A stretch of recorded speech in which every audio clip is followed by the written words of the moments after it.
most of the mothers, they don't know that what are the positions they can try.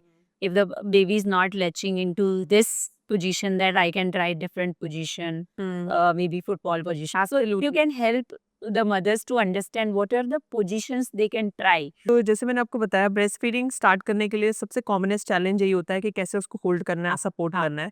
तो वहाँ पे जब तक वो सपोर्ट नहीं होगा तब तक आगे ब्रेस्ट फीडिंग स्टार्ट नहीं होगी, कॉन्फिडेंस नहीं आएगा। तो वहाँ पे ब्रेस्ट फीडिंग पोजीशंस अभी भी 90% मेरे क्लिनिक पे जब ब्रेस्ट फीडिंग कंसल्टेशंस होती हैं तो वहाँ पे पोजीशंस पता ही नहीं होता उन्हें। They are holding in the cradle position, सब same breast same hand, and उसी में वो स्ट्रगल कर रही हैं। हाँ, कैसे कराना है उनको नहीं पता है। तो यहाँ पे कुछ पोजीशंस हैं जैसे cradle, cross cradle, football position और साइड लाइन पोजीशन लेट कर जो हम पिलाते हैं। तो इसमें नॉर्मल डिलीवरी मॉम्स बैठकर जैसे भी कंफर्टेबल है वो किसी भी पोजीशन में जैसे भी वो कंफर्टेबल हो, क्रेडल मतलब same breast same hand, cross cradle में opposite hand and opposite breast, football में साइडवेज फुटबॉल कह लो, side hold breast feeding position कह लो। सिजेरियन डिलीवरीज में पर्पसली मैंने हमेशा उनको सिखाया है कि फुटबॉल के साथ इनिशिएट करें, क्योंकि सामने प्रेशर नहीं होता, पेन नहीं, पेन वैसे ही हैंडल कर रही हैं वो, तो पकड़ेंगी सामने से तो बच्चे का वेट भी आएगा। सो मैंने देखा भी, ऑब्जर्व भी किया, they are not comfortable in cradle and cross cradle, they are more comfortable अगर उन्हें बताया जाए ढंग से कि फुटबॉल पोजीशन में बेबी को साइड में लेना है। ओके, कैसे होगा? यहाँ पे होगा बिलो साइड में, बेबी साइज में, और हो सकता है ट्विंस को भी बहुत ब्यूटीफुली मैंने प्लेसमेंट करी है दोनों फुटबॉल पोजीशन में, और अच्छे से फुटबॉल में एक ही टाइम पे दोनों को फीडिंग हुई है।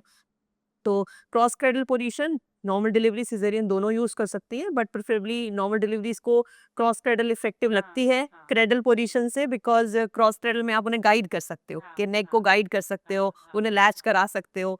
तो ये सब हैंड्स ऑन प्रैक्टिस है डॉक्टर सुमित्रा। तो वहाँ पे अगर उनको कोई बताने के लिए कोई प्रोफेशनल वहाँ पे उन्हें गाइड करे, उनके साथ टाइम स्पेंड करे, 15-20 मिनट्स गुड टाइम उनको करवाए अपने सामने, तो उनको एक अंडरस्टैंडिंग हो जाएगी। फिर तो उनकी प्रैक्टिस है, बिकॉज बिना प्रैक्टिस करे, बिना एक्सप्लोर करे पोजीशंस को, एक ले मदर नहीं समझ पाएगी कि उन दोनों के लिए कौन सी काम कर रही है। तो कोई ऐसी बेस्ट पोजीशन नहीं है, जो दोनों के लिए वर्कआउट कर रही है वो बेस्ट है, चाहे वो लेट कर ही क्यों ना हो, चाहे वो ऑन टॉप पिलाना हो, चाहे वो क्रेडल हो, चाहे वो क्रॉस क्रेडल हो। इट्स इम्पोर्टेंट ब्रेस्ट फीडिंग होनी चाहिए, और it should not be painful. Yes, yes.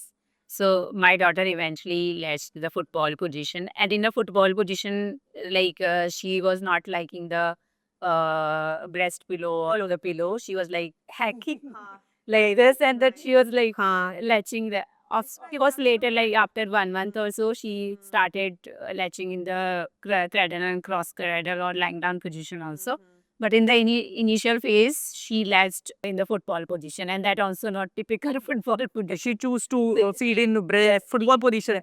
And what is the best position, the correct position they should take, जिससे उनको बैक पेन नहीं हो और नेक पेन नहीं हो, शोल्डर पेन नहीं हो? यूजुअली बैक पेन हो गया, या इनकॉन्टिनेंस की प्रॉब्लम्स, या फिर पेल्विक फ्लोर वीकनेस, ये सब, या किसी भी तरह का लोअर बॉडी पेन, ये पोस्टपार्टम डिलीवरी के तुरंत बाद इस पोस्ट ट्राइमेस्टर में बहुत कॉमन है।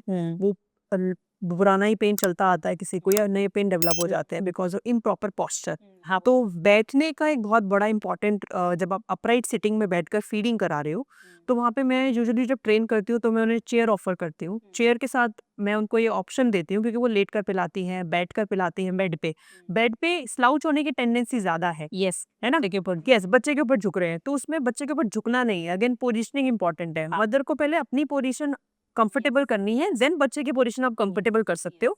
उस कंफर्टेबल पोजीशन में बेड पे बैठो, चाहे चेयर पे बैठो, वेल सपोर्टेड बैठना इंपॉर्टेंट है, जिसमें आपके अपर शोल्डर तक सपोर्टेड हो। अपर शोल्डर सपोर्टेड रहेगा, यूज पिलोज, कुशंस, जहां आपको लगता है कि जहां मैं आधा घंटा बैठ सकूं बिना मूवमेंट ज्यादा किए। तो बैक सपोर्ट डॉक्टर सुमित्रा बहुत इंपॉर्टेंट है। मदर अगर बैक सपोर्ट नहीं करेंगी यूज, और स्लाउच करेंगी, तो किसी को भी बैक पेन हो जाएगा या नेक एंड शोल्डर पेन हो जाएगा।